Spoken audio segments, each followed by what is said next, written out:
হযরত মা আমেনাকে বলছেন, আমেনা গো কদিনকার ছুটি নিয়ে এসছো, কদিনকার ছুটি নিয়ে এসছো। নবী পাকের মা বলছেন 1 সপ্তাহ 8 দিনকার ছুটি নিয়ে এসেছি। উম্মে আইমান বলছেন, আমেনা তুমি কি দিন গণতি করেছো যে আজকে কয় দিন হইল মক্কা নগর ছাড়া? হযরত মা আমেনা বলেন, আমি দিন গণতি করিনি। আজকে এর দাওয়াত, কালকে ওর দাওয়াত, আর করির দাওয়াত, এই দাওয়াত নিতে নিতে কদিন যে কাটলো আমি গণতি করি নাই। উম্মে আইমান বলছেন, আমেনা তুমি গণতি করনি, কিন্তু আমি গণতি করেছি। মক্কা নগর ছাড়াকে আমাদের কদিন কাটলো, কিন্তু আমেনা তোমার ভয়ে আমি তোমাকে বলতে পারিনি।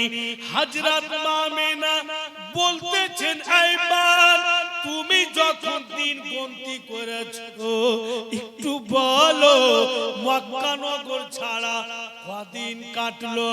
উম্মে আইমান বলছেন, আমেনা আজকে মক্কা নগর ছাড়াকে পূর্ণ 30 দিন কাটলো। 1 সপ্তাহর ছুটি নিয়ে গেছে আর 30 দিন কেটে গেল, 1 মাস।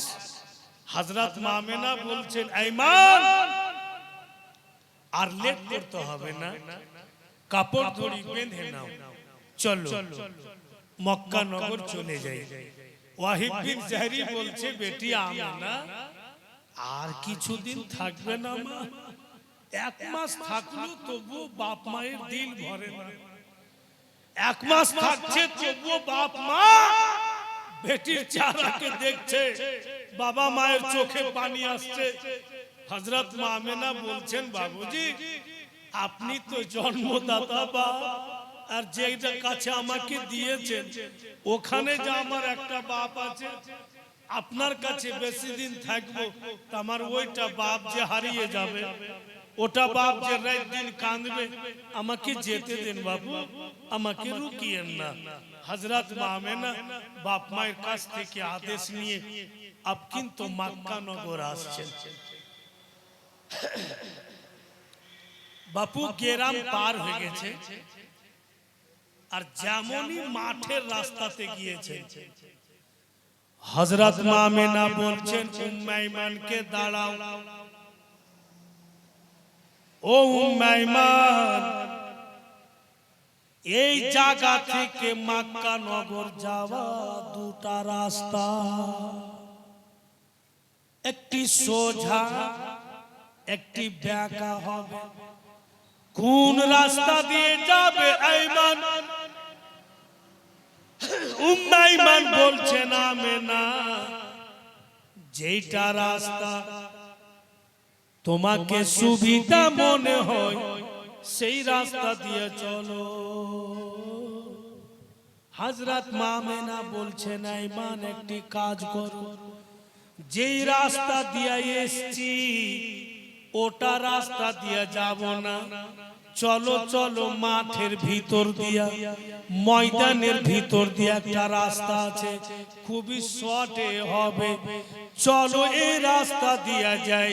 ঠিক বিরাদার মাঠের রাস্তা ধরে নিলেন, আর মাঠের মধ্যে যখনই গিয়েছেন হযরত মা আমেনা চলার যেটা স্পিড ছিল, জলদি জলদি হাঁটছিলেন, ওটা বাবুজি কমে গেল। চলার স্পিড একদম ধীমি হয়ে গেল। হায়রে উম্মে আইমান, মা আমেনার দিকে দেখছেন, আমেনা আজকে এমন কেন করছে, ইয়া তো আস্তে আস্তে কেন হাঁটছে, এত বড় ময়দান আমাদের সঙ্গে কোনো লোক নাই, আমরা কে দিনে দিনে মাঠ ময়দান পার হইতে হবে। উম্মে ঈমান বলছেন আমেনাকে, ওগো আমেনা একটু জোরে জোরে চলো,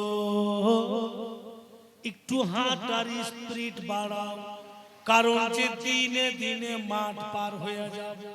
কিন্তু হযরত মা আমেনা টোটালি স্পিড বাড়ান না, আস্তে আস্তে হাঁটছেন আর ফির গোটা ময়দানে চতুর্দিকে নজর ঘুরাইতে আছে। মনে হচ্ছে উনি কিছু খোঁজ করছেন। উম্মে ঈমান খালি টুকটুক করে আমেনার দিকে দেখছেন, আজকে এর হালাত এমন কেন, কি খোঁজ করছে আমেনা তো বড় ময়দানে, কিছু তো বুঝতেই পারি না। হযরত মা আমেনা নজর ঘুরাতে ঘুরাতে, বিরাদরান ইসলাম ভাইরা বাপেরা আমার, বন্ধু বোনেরা, উনার চোখের সামনে একটি গাছ পড়লো। আর যেমনই গাছকে দেখেছেন উনি, হযরত মা আমেনা গাছের কাছে গিয়ে আর গাছ তলার মাটি উঠিয়ে হযরত মা আমেনা নাকে লাগা। গাছ তলার মাটি উঠিয়ে সুঙ্ঘে দেখছে, বলতেছে উম্মে ঈমান এমন কেন করছো, মাটি সুঙ্ঘে কেন দেখছো?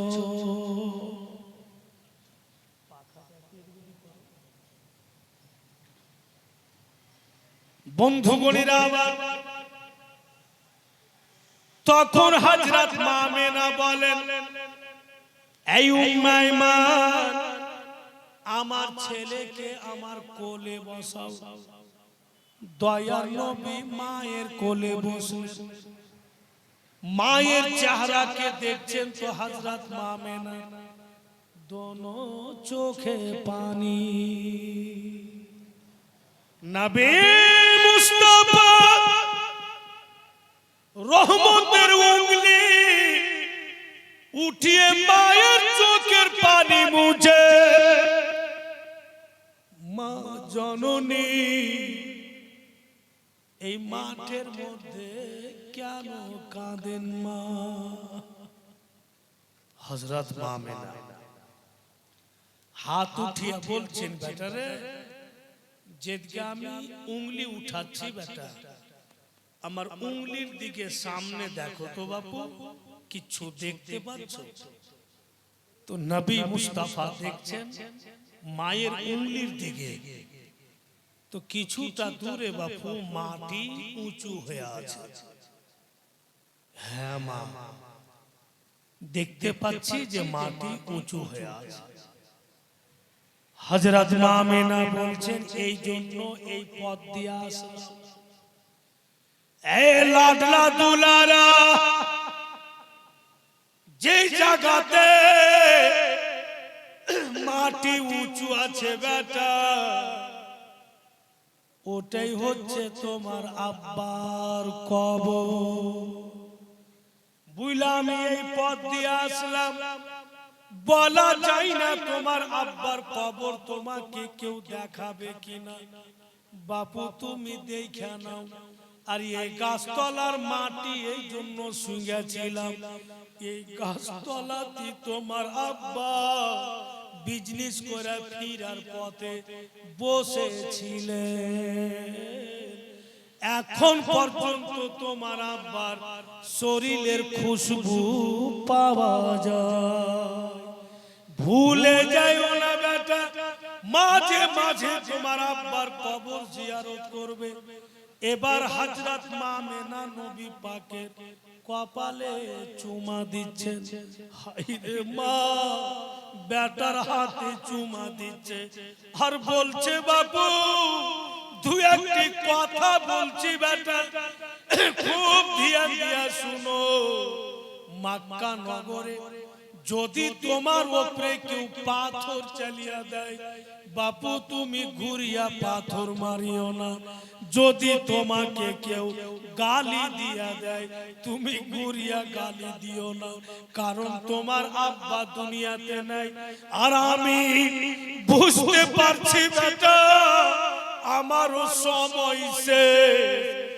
আজকে আমি বুঝতে পারছি যে তোমার দাদা কেন কেঁদেছিলে।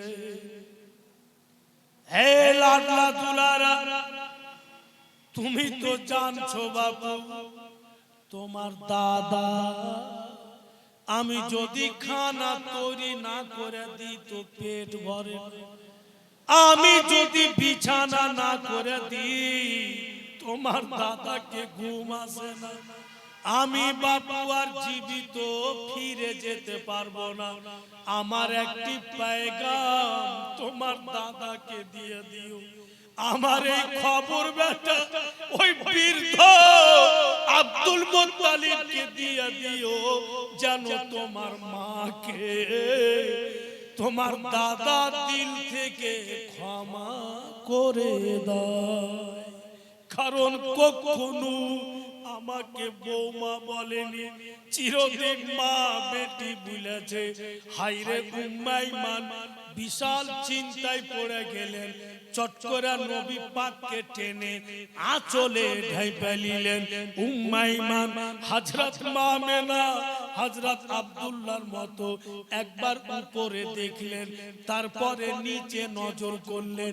উনার দেহ থেকে রূহ বেরিয়ে গেল। যেমনই রূহ বেরিয়েছে, হায়রে উম্মাইমান বলে পরওয়ারদিগার তুমি আইমানের কোন পরীক্ষা নিচ্ছ?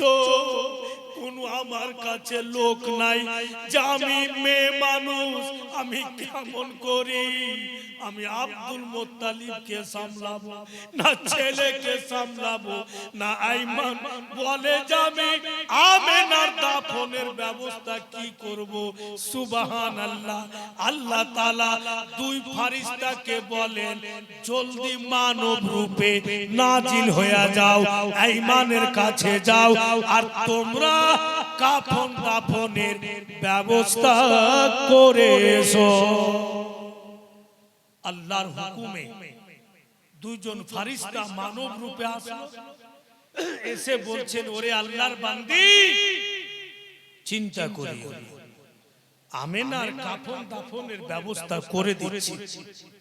ওই জামানাতে যা সিস্টেম ছিল ওই সিস্টেম মোতাবেক হযরত আব্দুল্লাহর কবর থেকে কিছুটা দূরে হযরত মা আমেনার কবর। अब উম্মে আইমান বাপু নবী পাককে নিয়ে আকাই মক্কা নগর যাচ্ছে। তখন নবী পাকের বয়স কত লিখছে কিতাবে 6 বছর মাত্র। 6 বছরের আকা মায়ের গর্ভে ছিলেন তো বাপকে হারিয়েছেন। আজকে 6 বছরের নবী আমার মাকে হারালেন। আমার নবীর মতো ইয়াতিম কে ছিল? আকা মাওলাকে নিয়ে যাচ্ছে ফিরে। উম্মে আইমান বলছেন বাপুরে এদা বাড়ি দেখা যাচ্ছে বেটা, ধন যাও এক পাও দু পাও করে হাঁটো বেটা। এই যে দোকানটা আছে আমি একটা সামান নিচ্ছি বাপু, আমি নিয়ে চলে আসছি। এই তো আমাদের বাড়ি দেখা যাচ্ছে, তুমি চলো। বলে দিয়ে বাবুজি ভাইরা আমার রাসূলুল্লাহ আকাই হাঁটতে লাগলেন। আর ওই দোকানের দিকে উম্মে আইমান গেলেন। আল্লাহ পাকের কি মহিমা দেখেন বাপু। হঠাৎ দেখা যাচ্ছে আবু জেহেল ঘোড়ার উপরে সওয়ার হয়ে চলে আসছে। তখন আবু জেহেল জানতো না যে এই ছেলেটাই বিশ্ব নবী হবে, জানতো না যে এটাই আখেরি নবী, কিন্তু চেহারা তো নূরানি দেখার মতো। আবু জেহেলের নজর পড়ে গেল যে নবী পাকের দোনো চোখে পানি। আবু জেহেল বলছে দাঁড়াও বাপ, সুন্দর চেহারাতে পানির রাখা কেন? বাড়ি যাবে? কেউ মারলে বেটা তোমাকে? নবী আমার কিচ্ছু উত্তর দেয় না। আবু জেহেল বড় উঁচা লম্বা ছিল বাবু, ঘোড়ার ওপর থেকে হাত ঝুঁকালে আর নবী পাকের বাঁ হাত ধরে চাইরা আবু জেহেল পিছা দিকে বসিয়ে আর বসিয়া বলছে, ধন আমাকে ধইরা থাকো, ঘোড়া যখন চলবে তো ফির তুমি পড়ে যাবে বেটা, আমাকে ধইরা থাকো। যেমনই পিছা দিকে বসাইলে আবু জেহেল ঘোড়াকে চাবুক মারছে, তো কসম খোদা এক ডাগও চলে না, একদম দাঁড়িয়ে গেল। আবু জেহেল চাবুকের উপরে চাবুক মারছে। হায়রে জানবার, এক কদম চলে না। কেন চলে না? ঘোড়া বলছে, আল্লাহ যার জন্য তুমি সারা জগৎ বানিয়েছো, ওই নবীকে আবু জেহেল পিছন দিকে বসিয়া রাখবে, আমি চলবো না, এতে আমার জান চলে যায়। সুবহানাল্লাহ। ঘোড়া তখন বারবার জমিনে পা মারছে আর সামনের দিকের পা উঠিয়ে লিছে, তো পিছন দিক ঝুঁকে যাচ্ছে। আবু জেহেল ভয় পেয়ে গেল, ছেলে বোধহয় পড়ে যাবে।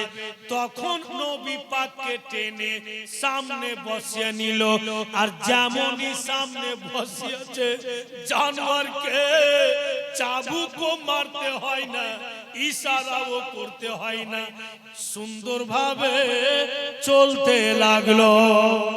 হায়রে জানোয়ার, ঘোড়া চার পাইয়া জানোয়ার, সে পর্যন্ত নবী পাকের ইজ্জত সম্মান করতেছে। কিন্তু বর্তমান যুগে কতগুলো দুপাইয়া, ওরা এখন পর্যন্ত রাস্তাতে আসলো না।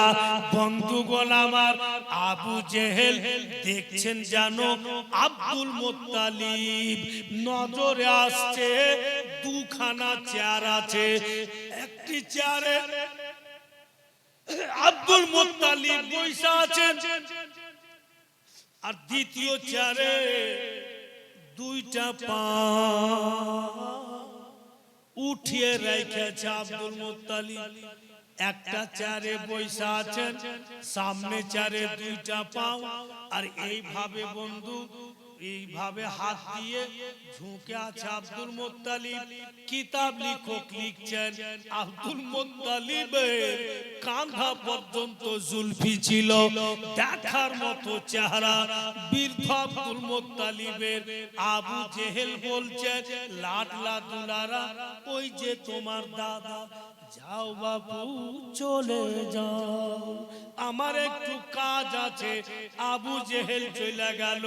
ভাইরা বাপিরা, ও মা বেটিরা, 6 বছরের নবী বাপ চলে গিয়েছেন, মাকে হারিয়ে আসলেন। দো জাহানের নবী দাদার কাছে গিয়ে দেখছেন মাথার চুল এলো মেলো হয়ে আছে, দাদার দোনো চোখের পানি এত বেরিয়েছে। বন্ধু, আব্দুল মুত্তালিবের চোখের পানিতে বুকের জামা পর্যন্ত ভিজে আছে। কত কেঁদেছেন আমেনার জন্য আর নবী পাকের জন্য, কিন্তু চোখ দুটি আব্দুল মুত্তালিবের বন্ধ আছে, খুলে নাই।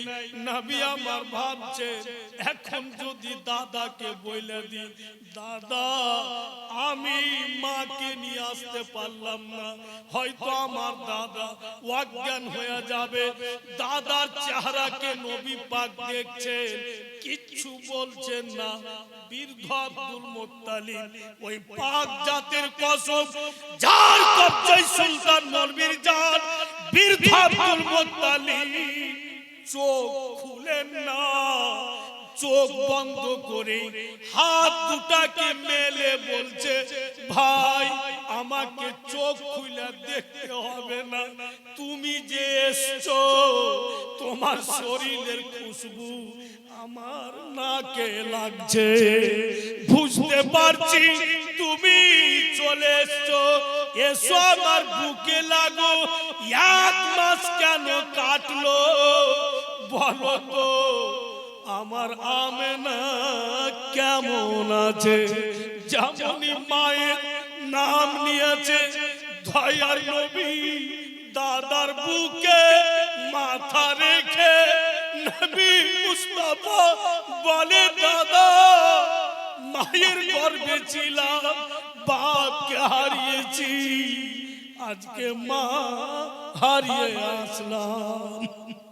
আব্দুল মুত্তালিব নবী পাককে নিজের বুকে চেপে ধরে দাদা বলছে, খবরদার একদম চোখের পানি ফেলবে না, যেটা বইলা আমাকে ভয় ছিল সেটাই হয়ে গিয়েছে, আমেনাও চলে গেল, একদম তুমি চিন্তা করবে না। দেখো বৃদ্ধর শরীরে আল্লাহ এখনো শক্তি দিয়েছে, আমি তোমার দেখভাল করতে পারবো। সুবহানাল্লাহ। দিন কেটে গেল, রাত্রি বেলা হাইরা আব্দুল মুত্তালিব কে বলছেন, উম্মে আইমান বাবুজি দেন ছেলেকে আমাকে, রাত হয়ে গেল, বিছানা করে দি, আমার কাছে ঘুমাবে।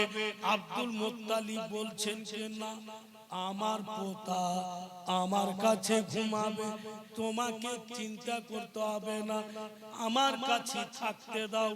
ঘুমাবে টাইমে নিজের হাতে বিছানা করলেন আব্দুল মুত্তালিব। নবী মুস্তাফা মুখে হাত নিয়ে খাবার দিচ্ছে, নবী আমার বলছেন, দাদা যেন ভূখ মনে হচ্ছে না, জানো খিদা মনে হচ্ছে না। হায়রে আব্দুল মুত্তালিব নবী পাককে শুইয়া দিলেন, একবার মাথা টিপছেন, একবার হাত টিপছেন, একবার পা টিপছেন। নবী মুস্তাফা বলছেন, দাদা আপনি তো বয়স্ক মানুষ, কত রাত জাগবেন, ছেড়ে দেন, যান ঘুমিয়ে যান, আপনি ঘুমিয়ে যান, অনেকটা রাত হয়ে গিয়েছে। আব্দুল মুত্তালিব বলতেছে, লাডলা পোতা সারা জীবন যদি তোমার জন্য জাগতে হয়, এই বৃদ্ধ জাগবে, তুমি এতটা ভাবিও না। দয়ার নবী উনি নিজ ইচ্ছাতে চোখ দুটি বন্ধ করলেন, যে দাদা যখন দেখবে পোতা ঘুমিয়ে গিয়েছে তো ঠিক দাদাও ঘুমিয়ে যাবে। নবী মুস্তাফা নিজ ইচ্ছাতে চোখ দুটি বন্ধ করলেন। বেশ কিছুক্ষণ পর দয়ার নবী চোখ খুলে দেখছেন আমার দাদা ঘুমালছেন কিনা। রাসূলুল্লাহ চোখ খুলে দেখছেন গো, আজ পর্যন্ত কোন ইতিহাসে এইরকম বক্তব্য আমি নিজের চোখে দেখিনি। এমন দাদা পোতার ইশক মুহাব্বত আমার নজরে গুজরেনি। নবী আমার চোখ খুলে দেখছেন বীর আব্দুল মুত্তালিব নিজের জায়গা ছেড়ে পোতার পায়ের দিকে শুয়ে আছে। নবী মুস্তাফা নিজে উঠে দাদার বুকে মাথা রেখে বলে, দাদা আপনি আমার পায়ের দিকে কেন, আপনি তো আমার পাশে ঘুমাবেন। আব্দুল মুত্তালিব বলেন, কায়নাতের মধ্যে অতটা শান্তি নাই যত শান্তি তোমার পায়ের তলে আছে। কে বলছেন? Abdul Muttalib. ভাইরা, বন্ধু, বোনেরা, আব্দুল মুত্তালিব যতদিন পেরেছে নবী মুস্তাফা সেবা যত্ন করেছে। কিতাব লেখক লিখছেন যে সকালবেলা দাদা পোতা বিছানা থেকে উঠলেন, তো রাসূলুল্লাহর দোনোটা চোখ বাপু একদম লাল কঠিন। তো আব্দুল মুত্তালিব বলছেন, ভাই তোমার চোখে কি ব্যথা হয়েছে? বলে হ্যাঁ। মুআজ্জাজ অনেকেই ভাববে যে রাসূলুল্লাহর চোখে ব্যথা কি করে হলো, একটু আগে চলুন তো সব বুঝে নেবেন। মুআজ্জাজ দোনো চোখ লাল। তো আব্দুল মুত্তালিব বলছেন, ভাই তুমি চিন্তা করিও না, নবী পাককে বলছেন যে চলো, আমার এমনই একটা বন্ধু আছে যে আসমানি কিতাবের আলিম, তাওরাত ও জাবুরের আলিম, অনেক ওষুধ বড়ি দিচ্ছে আয়ুর্বেদিক, ওর কাছে যাব, তোমার জন্য ওষুধ নিয়ে তোমার চোখে লাগিয়ে দিব, ব্যথাও দূরে যাবে আর লাল পান মিটে যাবে। এবার দাদা পোতা হাত ধরে বাপু বেরিয়ে গেল। গিয়া দেখছে যেই বন্ধুর বাড়ি আব্দুল মুত্তালিব গেলেন নবী পাককে নিয়ে, ঘরের ভিতর থেকে দরওয়াজা বন্ধ।